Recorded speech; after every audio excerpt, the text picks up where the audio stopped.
Wildfire season in the West typically spans from May through November, but this year, in the dead of winter, California saw one of its most destructive wildfires on record. In early January, hurricane-force winds swept across LA County, fueling the spread of 14 separate fires. It was the perfect storm of powerful winds mixed with drought conditions, low humidity, and overgrown vegetation from the fall and winter.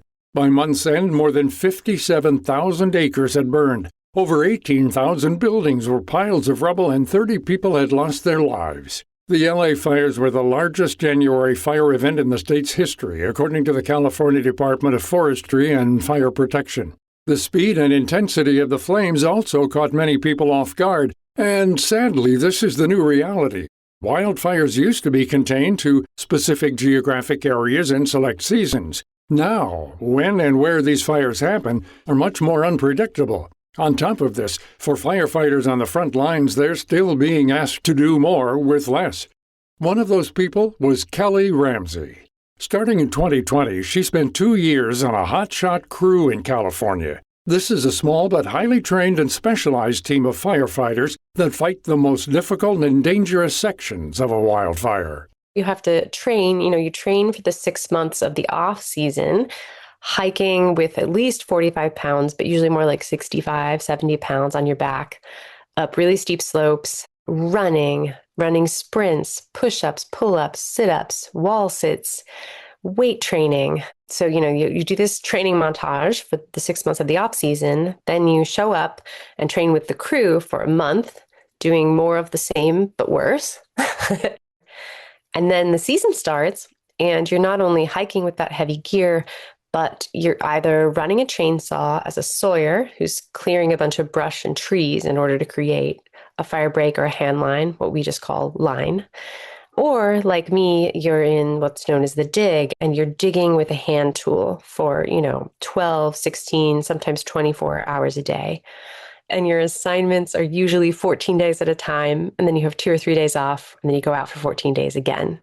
Interestingly, Ramsey wasn't a career firefighter before joining the hotshot crew. She started out as a wilderness trail worker, clearing fallen trees from hiking paths in Northern California. But after spending enough time watching wildfires grow more out of control, she felt drawn to the work. The basic qualification to be a wildland firefighter is called a red card. I think they used to be red back in the day. Now it's usually like this little yellow piece of paper.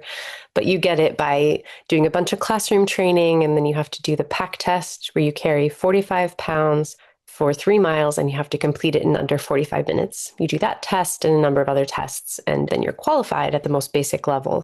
From there, she worked her way up, gaining more experience and muscle.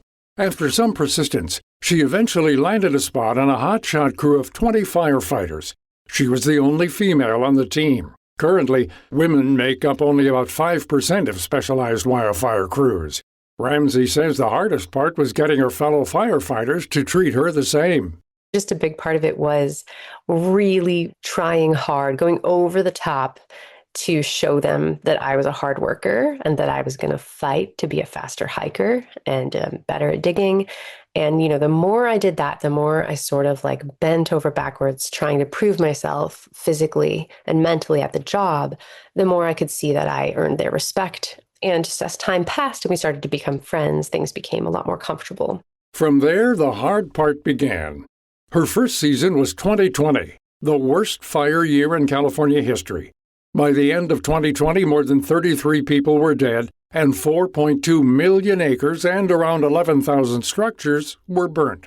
One of the fires, the August complex, charred over 1 million acres. It started as 37 fires, but they basically merged into this one gigafire, the first gigafire in California. So it was a really crazy time to be new in the job. And then 2021 was also a pretty wild and severe fire season. And the Dixie Fire, which happened that year, came pretty close to the August complex. I think it was over 900,000 acres. So some really intense large fires and some really extreme, fire behavior that had never really been seen before. The longer she was on the job, the clearer it became. These fires weren't just getting bigger, they were behaving differently.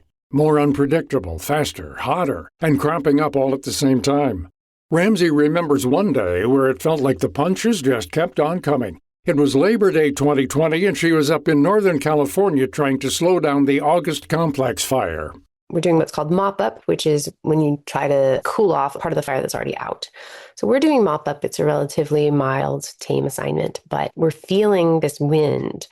We're in a burned forest, so we're surrounded by like these stalks of carbon, these totally burned trees, and we're hearing trees fall in the wind.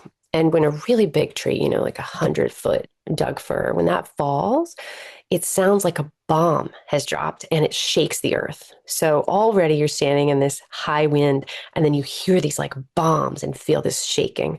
So we're already all kind of freaked out. Like, is a tree going to fall on us? A tree feels like it could fall on us at any moment.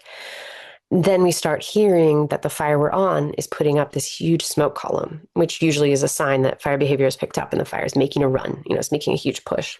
And then we start hearing on the radio that the fire is, in fact, making a huge push. And not only that, but all of these fires all over Northern California are doing the same thing. There are just these massive columns, as far as the eye can see. At the same time, she got a call from her house sitter telling her that her house in the town of Happy Camp was in an immediate evacuation zone. She tells me that there's a huge fire right outside town. It's coming for town. They're evacuating. And do I want her to take our dogs? And I get chills. I still get chills when I think about this because, at this point, there's fire everywhere. There's a dangerous fire that I'm fighting. And then there's one at home. And I tell her to take the dogs. And she took the dogs and evacuated. But our goat had to stay on the property. Our cat had run off. You just have this feeling of like absolute free fall. In the end, her home survived, and so did her dogs, but her town didn't. Nearly half of the homes in Happy Camp were leveled, and most residents didn't have fire insurance. It's a tiny community to begin with. Only about 1,000 people live there. So to have half the community basically become homeless in a day was just absolutely, I don't have words. I don't live there anymore, but I think the recovery process has been ongoing for so many people because it takes a long time to do the environmental remediation and remove the debris from a burned home. And then it takes a really long time to battle with insurance, if you're fortunate enough to have fire insurance, and rebuild. And a lot of people didn't have fire insurance at all. So I think that process, that was 2020, we're 5 years later. I think a lot of people are still recovering.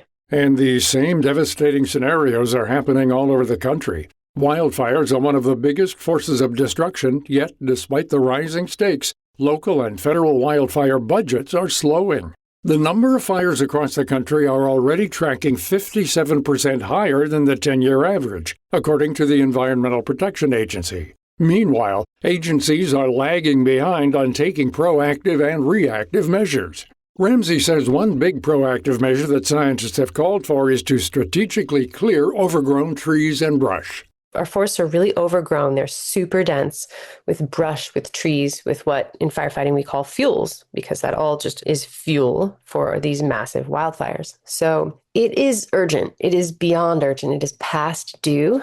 And what we really need to do is going in and deliberately thinning. So cutting down trees, cutting down brush, removing a lot of this material. And then we need to intentionally burn our forests. So a huge part of the problem is that historically, these forests would have burned, and that would have been healthy, would have regenerated the landscape, thinned all of these fuels, reduced the risk of a high severity fire. At the same time, she says agencies also need to improve reactive efforts and invest more in the firefighters who are putting their lives on the line. We need many more wildland firefighters. We need them to be better paid and supported. They need health care. And wildfires have been understaffed for at least 5 years now. And that makes everything more dangerous for the people who are out there. If you don't have enough support, if you don't have other crews to work alongside you, if you don't have an engine to bring water when you need it, it really puts the lives of these firefighters at risk. So, yeah, we need an investment from the federal government in more people who are better paid, not fewer. So it really is, it's hard to watch. Ramsey no longer fights fires out west, but she's still working to raise awareness of the broken system by sharing her own experience. Her new memoir, Wildfire Days, tells the story of her 2 years on the front lines as part of a hotshot crew. To learn more about this topic and our guest, Kelly Ramsey, head to viewpointsradio.org. This segment was written by our executive producer, Amir Zaveri. Our studio manager is Jason Dickey. I'm Gary Price.